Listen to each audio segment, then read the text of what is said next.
may sinasabi si Banat Bay. Ha? Dadalhin na po sa Japan. Ayan!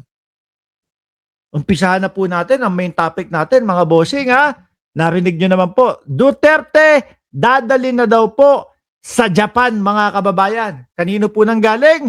Kay Banat Bay. Ulitin ko, ha, mga bossing, para sigurado na hindi nyo sasabihin na gumagawa lang ako ng istorya. Mismo, galing sa kanila yan. Oh. Duterte, dadalhin na po sa Japan. Saan? Kasi mga kababayan, meron akong nakita. Ano po? Meron parang isang leader ng non-government organization, mga boss chief sir, na kinakausap, no? Kinakausap nung mga chinador natin. Oo, kinakausap. At taga Japan ito, ha, mga bossing. Pero lilinawin ko po sa inyo, no? Hindi po parte ng gobyerno ng Japan yung kausap nila Marcoleta. No, ang pinaka the best example po diyan, mga boss chief sir, yung tipo bang sino ba? Yung mga samahan lang po na kagaya nung human rights advocate, yung mga ganyan-ganyan lang po, no? Hindi ho talaga nanggaling sa gobyerno ng Japan o walang kapangyarihan sa gobyerno ng Japan, mga bossing. Okay? So, tuloy natin. Baka kaya siguro yun na yung pinapaniwala nila, yung mga DDS, na iuuwi na si dating Pangulong, idadali na si dating Pangulong Duterte sa Japan. Kaso yung ano nyo, yung kakilala ninyo, yung ano ninyo, yung kausap ninyo, wala naman. Hindi naman. Tuloy natin, mga bossing. Ano nga ba siya dadalhin? Sa Japan ba? Talaga bang nanawagan din sila sa paglaya ni Duterte? Sino? Ang gobyerno ng Japan? Wala ho akong narinig na gano'n na nananawagan yung gobyerno ng Japan. Sige, kunyari, total naman, fake news niya, yung pinapakalat nila Banat Bay, nadadali na daw ho sa Japan. Sige, pati presidente na ng Japan. Pati na ho yung presidente ng Japan, hayaan nyo na. Total naman po, kunyari yan lang Total naman po, for the views lang naman po sila No?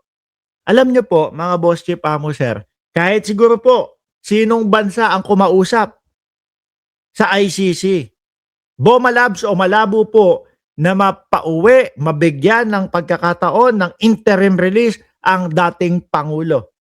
Bakit po? Doon pa lang po sa hindi nila pagrespeto sa ICC. Tingin nyo po papayagan yan? Hindi ho. Kasi kapag sinabing interim release, the moment na ipinatawag ka ng ICC para dinggin o humarap doon sa iyong hearing, kailangan lelekba ka na agad doon. Pupunta ka na agad doon. Sa tingin nyo po ba, ibabalik pa nila o hahayaan pa nila na umaten si dating Pangulong Duterte doon sa mga pagdinig na yon, Ma'am Neng Gigi? Tingin ko hindi. At isa yon sa dahilan kung bakit hindi mapayag-payagan yung interim release ng dating Pangulong Duterte. Di ba, BMB, Rose Oimatsu, abnoy yang si Banat Bay, blacklist na yung kalbo here in Japan. Ay, ganon? Bakit? Blacklist si Banat Bay? Ano sabi ni Ma'am Rose Oimatsu? Tuloy natin. Walang ganitong sinabi ang Japan. At oo, kahit ang Japan Home Center. Dahil mali ang mga... Japan Home Center, parang yun yung parang yung mga electronic shop, parang yung mga appliances shop. Japan Home Center, wala. Pahayag na ito. Sa TikTok post ni All About K1V. Uy, illegal worker. Ang kalbo, ibig sabihin, nag-TNT dyan? Si Banat Bay sa sa Japan? Grabe ha? Ngayon ko lang nalaman. Tuloy. Isa na may caption na Tatay Digong release updates noong March 23, sinabi na dadalhin na raw sa Japan si Tayo na talaga kayo, mga DDS. Grabe. Grabe, alam niyo ako yung naaawa doon sa mga followers nila Ako yung naaawa doon sa mga tagasunod nila. Biruin mo ba naman, sasabihin, i-release na ang dating Pangulong Duterte at lililipat na sa Japan. Tapos yung mga DDS, maniniwala sa kanila. yung mga DDS, papakinggan sila. Tapos ano, pagka umasa, pinaniwalaan, kawawi. Pupunta dito sa channel natin. Ang sasabihin, oy Mark Ramos, ano, pahiya ka. Pahiya ka kasi si Duterte pauwi na, pabalik na, papunta na sa Japan. Tapos kapag ka sinabi natin, kinompronta natin, anong pauwi na o papunta na sa Japan? Walang katotohanan yun. Eh di kawawa na naman ho. O di po ba? Alam nyo itong mga vlogger na ito, itong mga DDS mga vlogger na ito, hindi ho naaawa doon sa mga taga-suporta at taga-subaybay nila. No? Pero mo gusto ipahiya. Siyempre yung mga taga-suporta nila susugod naman po sa kung saan channel. Lalaya na si Duterte, magpo-post doon sa kanilang mga Facebook page. Ano mangyayari? Mapaplag, sasabihin, fake news ang ipinapakalat mo. O kahiya-hiya. Yung mga uto-uto naman ng mga DDS, okay lang. Sa susunod ulit, magpe-fake news ulit kami. To, ganun yung style nila eh. Ating Pangulong Rodrigo Duterte. May isa ring hindi tinukoy na lalaki sa post na ito na nananawagan Ayan. Yan yung sinasabi natin. Nakausap nila. Kumbaga, wala na makatungkulan doon sa Japan. Pero kung makapagsalita, parang kala mo buong Japan, kala mo buong gobyerno ng Japan ang nananawagan na iuwi si dating Pangulong Duterte. Hindi pwede yan. No? Bumalabs yan. No?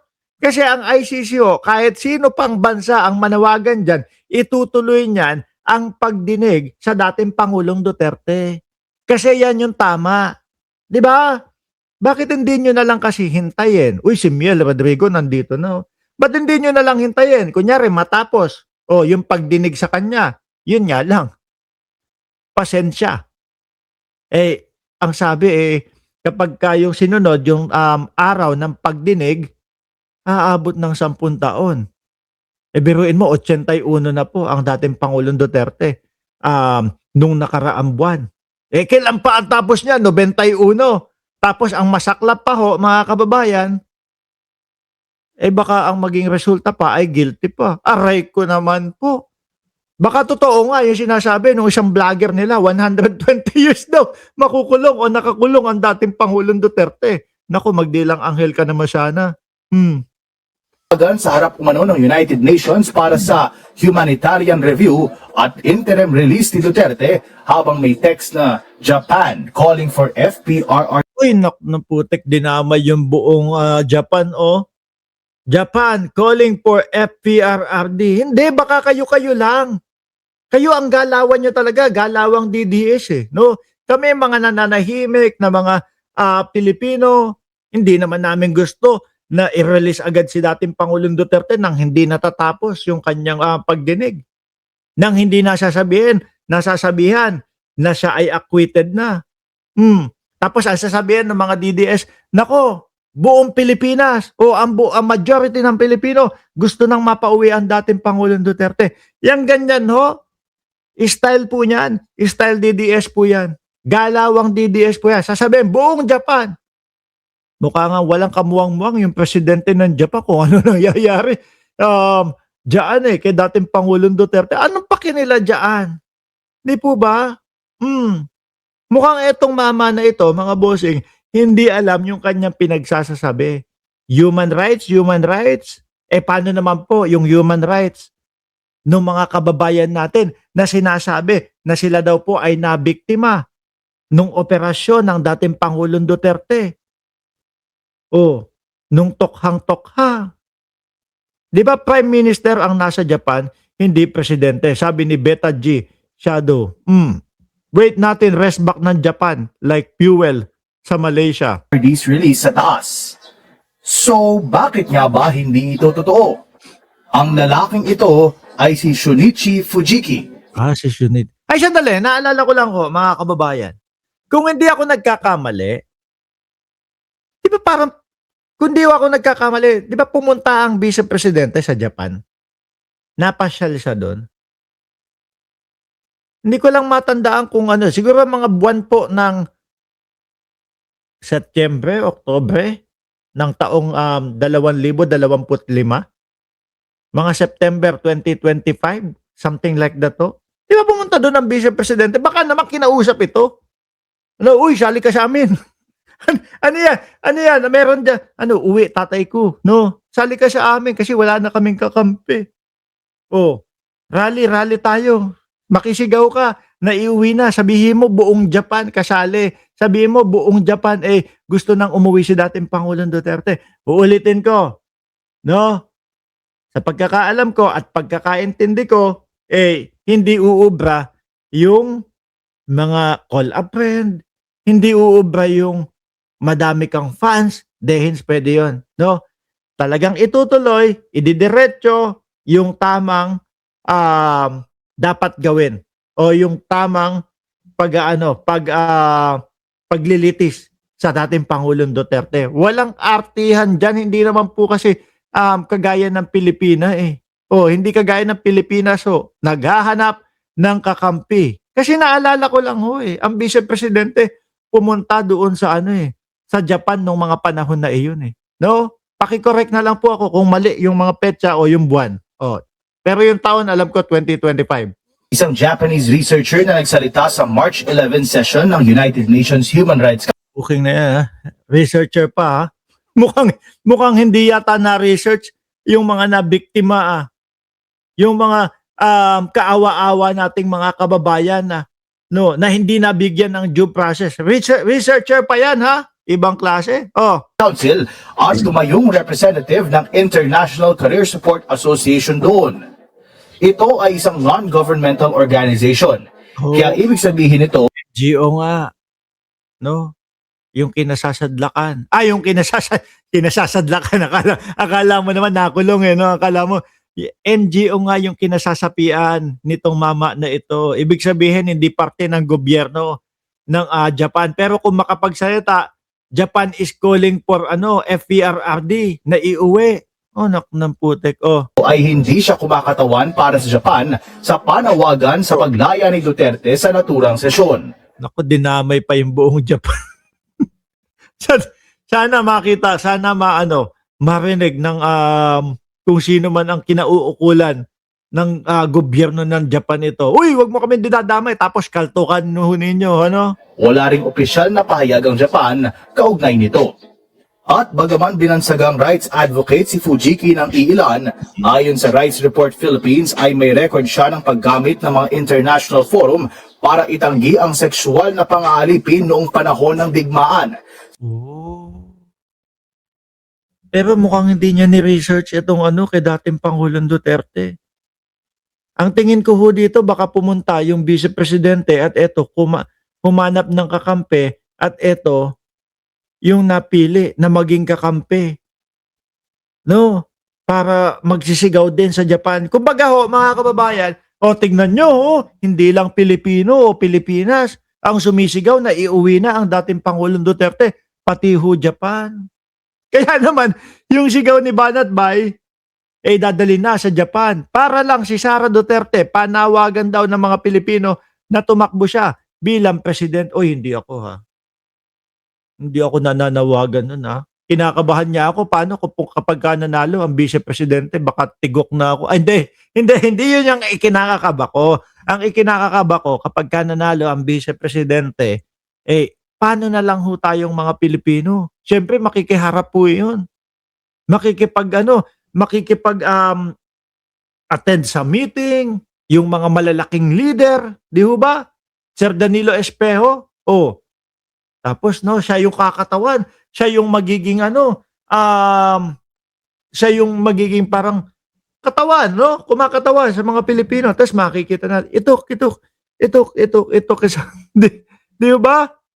Yun yung kinatatakot ko. At yun yung pinapangamba ko na nakakahiya para sa mamamayang Pilipino. Siyempre magre-reflect sa atin yun Tingnan mo yung presidente ng Pilipinas, ni hindi nga marunong makiharap, ni hindi nga kayang makipag-usap doon sa mga world leader. Di po ba? Yan yung pinapangamba ko na nakakahiya.